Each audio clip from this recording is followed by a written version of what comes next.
Hai semuanya, balik lagi sama Calon Sarjana.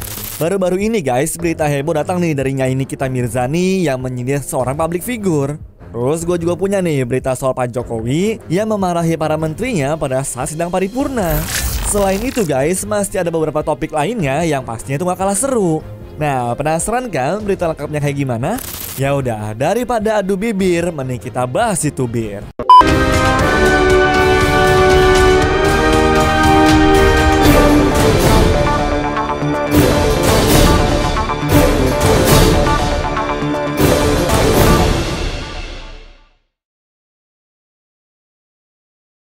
Bukannya ini kita namanya kalau nggak ribut sama orang kan? Masalahnya muncul waktu Nikita tuh ngupload video bareng Ferdian dan juga Uus tanggal 27 Juni kemarin. Dalam video itu, si Nikita sempat bilang kalau dia benci seseorang yang katanya tuh pernah ngusik salah satu karyawannya. Jadi karyawannya tuh guys sebelumnya kerja sama orang lain. Terus waktu kerja di sana, si bosnya tuh melintir cerita nuduh seakan-akan si karyawannya ini tuh adalah maling. Tapi sayang, meskipun udah dipancing buat nyebutin siapa orangnya, Nikita tetap gak mau jawab. Ya, dan dia tuh malah nyuruh para penonton mikir sendiri guys. Nah, gak lama setelah video ini keluar, Nyai Nikita ternyata lanjut lagi dengan bikin instastory guys. Di storynya, Nikita Mirzani seakan memberi clue tambahan. Di situ dia bilang foto sama Pak Presiden Indonesia komennya ditutup. Foto sama Ustadz HTI yang udah dibubarkan itu komennya dibuka. Terus di kalimat bawahnya kalian bisa baca sendiri lah ya apa aja yang disampaikan Nyai. Ya, dari 2 clue tambahan tadi, banyak orang langsung berpikir kalau yang disindir Nikita adalah Baim Wong guys. Dia pernah foto dengan Pak Jokowi tapi komennya ditutup. Terus baru-baru ini nge-upload foto bareng Ustadz dan komennya dibuka. Menarik nih ya. Bahkan tuh guys, karena keributan tersebut, nama keduanya trending dong di Twitter. Yang satu dengan Nikita Mirzani, yang satunya lagi shame on you Baim Wong. Dan karena kasus ini udah sangat-sangat viral, akhirnya Baim tuh memberikan klarifikasi melalui YouTube-nya dengan judul video curhat. Dia sih mengaku tuh guys gak masalah tentang berbagai tudingan yang mengarah kepadanya. Asalkan gak menjadi beban dan juga tekanan bagi istrinya, yaitu Paula Verhoeven. Kasian tuh Paula. Saya ingin sih ngomong jujur aja ya, kasian tuh Paula. Karena pertama itu datangnya dari Paula bro. Setelah itu dia juga menjelaskan tuh guys soal ustadz-ustadz yang gak bisa disebutin namanya. Penuh cerita yang saya bilang, dari orang yang ateis kok bisa percaya dengan Islam ya? Apa ya yang buat dia begitu? Itu yang saya mau. Gue nangkepnya ya si Baim tuh cuma mau berbagi tanpa mikirin masalah-masalah apa yang dialami sama si narasumbernya. Dia hanya kagum dengan ceritanya masuk Islam, padahal awalnya tuh seorang ateis. Terus soal foto sama Pak Jokowi yang komennya dinonaktifkan, dia bilang gak mau kolom komen itu jadi tempat ribut orang-orang baik pro ataupun kontra. Saya tidak mau komen itu jadi perantara kalian pro sama kontra. Pro saya sama kontranya saya berantem di situ. Di akhir kalimat, Baim juga bilang tuh guys, dia nggak ada dendam sama orang-orang yang menuduhnya. Jelasin lagi, mau percaya sama enggak juga terserah. Gua sih kagak ada masalah, amat sekali nggak ada masalah. Demi Allah, tidak ada masalah-masalah dan tidak dendam sama sekali. Nah, setelah aku tonton video klarifikasinya si Baim, ada satu yang belum terjawab nih.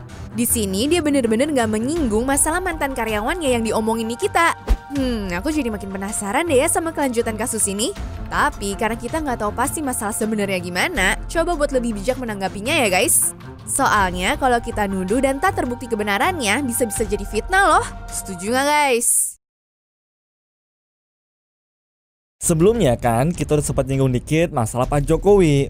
Nah sekarang ada nih guys video yang lagi rame pas Pak Jokowi itu lagi marah-marah. Video ini direkam pada sidang kabinet paripurna yang diadakan tanggal 18 Juni dan diupload oleh YouTube Sekretariat Presiden tanggal 28 Juni kemarin guys. Dalam video itu tuh guys, Presiden Jokowi itu marah kepada para menteri serta pimpinan lembaga negara karena nggak maksimal bekerja di tengah pandemi virus corona. Menurut beliau, 3 bulan ke belakang hingga saat ini adalah masa krisis. Tapi dia tuh melihat masih ada anggota kabinet yang bekerjanya biasa-biasa aja. Pak Presiden juga beberapa kali berbicara dengan nada tinggi guys. Perasaan ini harus sama. Kita harus ngerti ini. Jangan biasa-biasa saja. Jangan linier. Menurut Pak Jokowi, saat kondisi krisis kayak begini, para menterinya harus melakukan tindakan luar biasa atau extraordinary. Jangan sampai terhambat hanya karena peraturan. Dari perkataannya, aku nyimpulin kalau Pak Jokowi seakan gak mau mendengar alasan adanya hambatan soal aturan. Ya, beliau juga nggak keberatan tuh buat ngeluarin perpu dan perpres supaya penanggulangan krisis dapat berjalan secara optimal. Dengan sangat tegas, beliau pun bilang tidak melihat adanya progres yang signifikan. Saya harus ngomong apa adanya, nggak ada progres. Yang signifikan nggak ada. Di video itu, beliau menyinggung kinerja Kementerian Kesehatan. Soalnya nih guys, anggaran Kemenkes itu mencapai 75 triliun rupiah, tapi baru 1,53% doang yang berhasil dicairkan.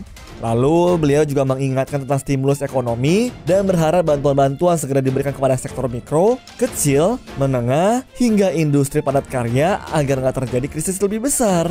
Bahkan demi rakyat dan juga negara tuh guys, beliau rela untuk mempertaruhkan reputasi politiknya. Sebelum mengakhiri rapat, beliau mengatakan bisa aja mengambil opsi lain seperti membubarkan lembaga dan juga reshuffle. Sangat menarik ya guys pernyataan Pak Jokowi. Nah, menurut Handoko Gani yang merupakan pakar deteksi kebohongan manusia, setelah mengulik detik per detik gestur Pak Jokowi lewat rekaman video tersebut, Presiden sungguh merasa marah sekaligus sedih dan kecewa pada para menteri. Bahkan kalau ditanya kaitannya dengan kemungkinan reshuffle, menurutnya ada di angka 90 sampai dengan 95% akan dilakukan jika tidak ada perbaikan. Ya, semoga aja ya guys, dengan adanya video tadi kita semua jadi sadar akan apa yang sedang kita hadapi sekarang. Aku berharap sih pemerintah dan juga rakyat bisa bekerja sama untuk melewati masa-masa krisis ya. Menurut pendapat kalian gimana guys tentang berita ini? Kasih tahu kita di kolom komentar ya. Seorang polisi dengan perawakan tegas biasanya selalu membawa borgol dan juga senjata api kemanapun mereka pergi. Hal ini bertujuan tuh guys untuk membasmi kejahatan yang kapanpun bisa terjadi. Nah, tapi kan itu polisi kebanyakan. Kalau di negara Belanda ada sesuatu benda gak biasa yang wajib banget dibawa polisi. Dan benda itu guys adalah 2 buah boneka teddy bear. Hal tersebut terungkap dari postingan Goodable. Di situ diperlihatkan foto polisi dan juga barang-barangnya berjajar samping mobil patroli. Nah, pas kita zoom dikit, kelihatan 2 boneka teddy bear yang masih terbungkus rapi dalam plastik. Kira-kira pada tahu nggak sih apa guna dari boneka tersebut? Jadi ternyata teddy bear ini tuh dipakai mereka untuk diberikan ke anak kecil yang sedang mengalami trauma akibat suatu tragedi guys. Contohnya aja kayak video yang diupload sama channel RT_com. Tuh, setelah sedih karena mengalami kecelakaan, anak-anak itu langsung diberikan boneka kan sama polisi di sana.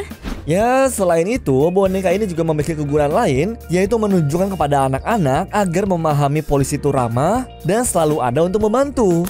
Soalnya banyak anak-anak kecil kan yang suka ketakutan pas ketemu sama polisi, gitu guys.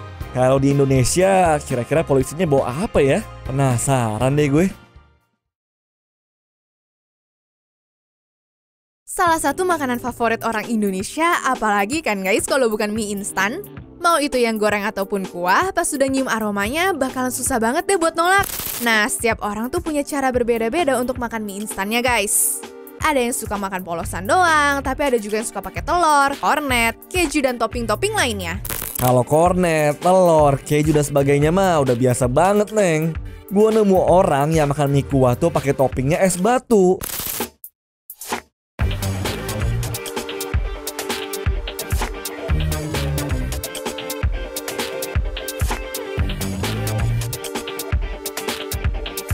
Ya jujur, gue rada nggak tahu sih maksudnya orang ini tuh apa guys. Tapi kayaknya dia ngelakuin hal kayak begini supaya mie-nya tuh cepet dingin dan bisa cepet-cepet dimakan. Padahal kalau gue pribadi nih guys, lebih suka makan mie waktu panas dibandingin pas udah dingin. Ya biar anget-anget gimana gitu. Kalian pasti setuju kalau anjing adalah salah satu hewan tak hanya setia kepada tuannya tapi juga dikenal sebagai hewan yang pintar.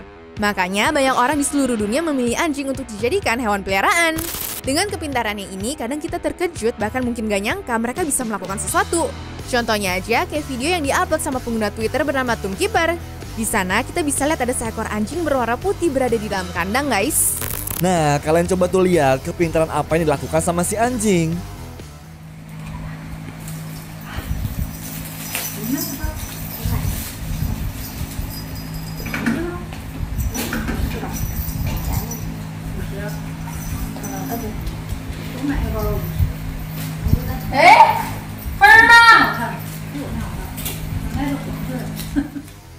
Gila, nyangka gak sih si anjing tuh bisa keluar dari kandang untuk geser kipas angin, terus balik lagi deh ke kandangnya. Pinter banget kan? Selain itu guys, gue nemu video anjing yang gak kalah pinter.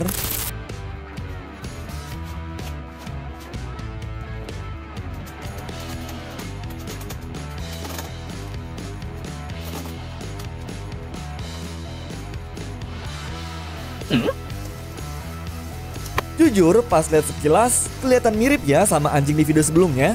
Cuma gue nggak tahu pasti juga nih, apakah ini anjing yang sama atau enggak guys. Waduh, keren parah ya bang. Bisa sampai matiin lampu gitu dong. Jadi tambah penasaran sih aku, gimana coba ngelatih anjing kayak begitu. Keren. Beberapa kota yang ada di Indonesia sudah berhasil menerapkan transisi menuju new normal, di mana masyarakatnya itu mulai bisa untuk melakukan kegiatan seperti biasa. Tapi ya harus tetap lakukan protokol kesehatan seperti menggunakan masker saat sedang berada di luar rumah. Selain masker juga, sekarang tuh orang-orang lagi musim buat pakai face shield juga.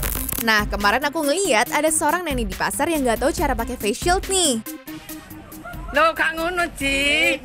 Ayo kene tak pasang nih. Wis gak usah lah, aku tak dodol. Ono ae wis ya. Biar Kak.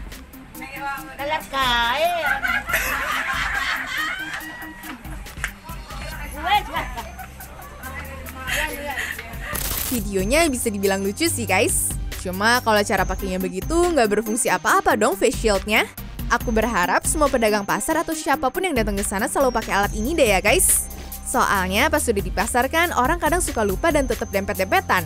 Ya, jadi ada baiknya selain pakai masker kita menggunakan perlindungan ekstra buat diri sendiri. Setuju nggak guys? Anyways, cukup sampai di sini ya guys video hari ini. Sampai jumpa di video selanjutnya. Dah.